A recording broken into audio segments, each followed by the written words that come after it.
Hello, everybody. It's your friendly neighborhood INFP, and today we are going to be talking about the love languages of ISFJs. Now, ISFJs are a little bit similar to ESFJs, but in a slightly different order. Starting off with acts of service, much like the ESFJs, I do believe that acts of service is a very big love language for ISFJs, if not they're being their top love language. They enjoy being behind the scenes, they enjoy doing stuff, and like getting kind of unnoticed, like not being in the limelight. Like, yes, they want to be appreciated for what they're doing. Yes, they want to be thanked for what they're doing, but they're typically going to be doing stuff behind the scenes, or sometimes even not behind the scenes, but typically they don't want a lot of limelight on themselves, usually. Well, a lot of their, like, and even if they are actors, singers, and all that, because those exist as ISFJs as well, they're a little bit more toned back than other or other personality types in that sphere of things. So I honestly believe that acts of service is probably their top pick. Then after acts of service, I believe for the ISFJ, it would probably be between quality time and potentially gifts. Quality time because they're not as physically touchy as ESFJs. They're a little bit more reserved. Some, like, depending on how they've been brought up, some can be super physically touchy and like do the hug thing and all of that, but it's not to the same level where an ESFJ will do it.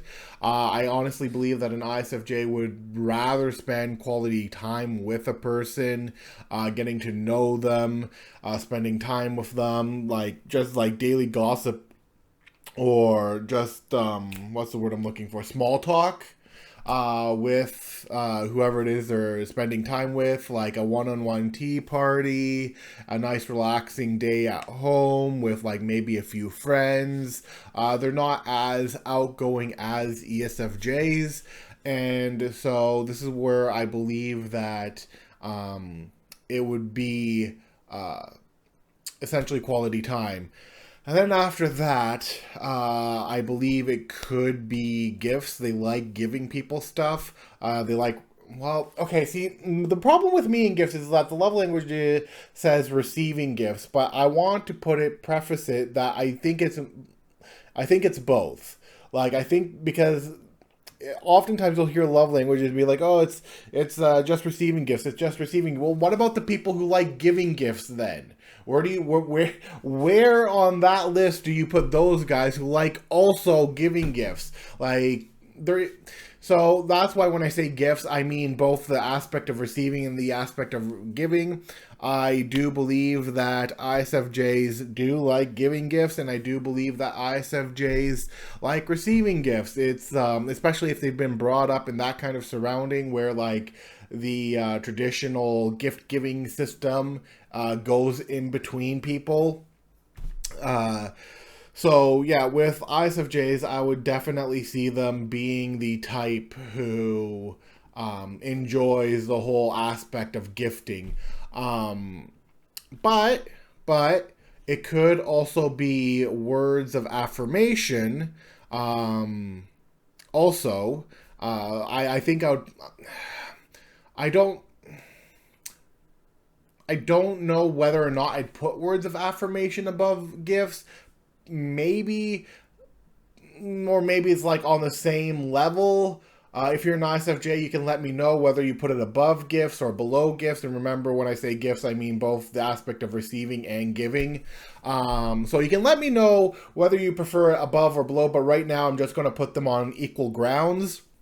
ISFJs like ESFJs and other feelers in general, especially ISFJs, and like the similarities between ISFJs and INFPs is that both of them are very conflict avoidant. They don't like conflict. They like things being harmonious. They like groups remaining harmonious.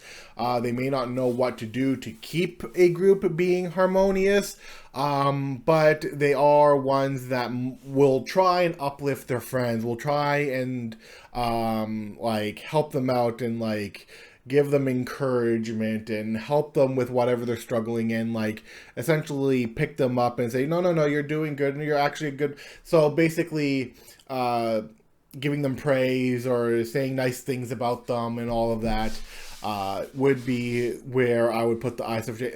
Remember, I'm talking about this in the best possible scenario. Not everybody is going to be this nice. But amongst the types, ISFJs are known to be one of the nicest types out there. But regardless, there are issues with every type, but we're not talking about that. So, with ISFJs, words of affirmation, giving praise, giving encouragement, giving motivation to some people, or like helping people with their problems would be there. I, once again, don't know whether this would be above gifts or below gifts, but I'm maybe same level. Then after that, I would probably put physical touch. I don't think ISFJs are all about, like, all super into the physical touch thing. I think they're more into, like, spending quality time, acts of service, gifts,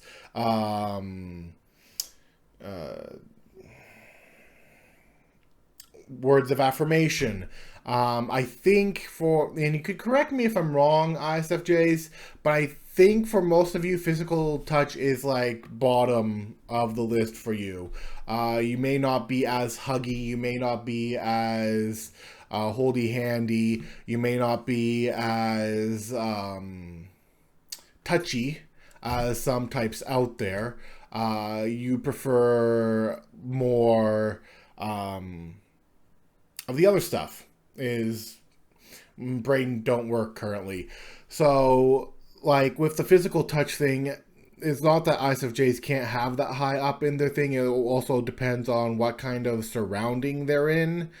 But generally, from what I have seen from ISFJs, they may do it as an act of social obligation, not that they necessarily love doing it. If it's a social obligation, they'll do it out of obligation, and they'll neither feel one way or the other about it, but they're not going to be a super into the whole touchy thing unless it's like with somebody they're super close to, or like really close friends, or family members, or even their partner, whoever their partner may be.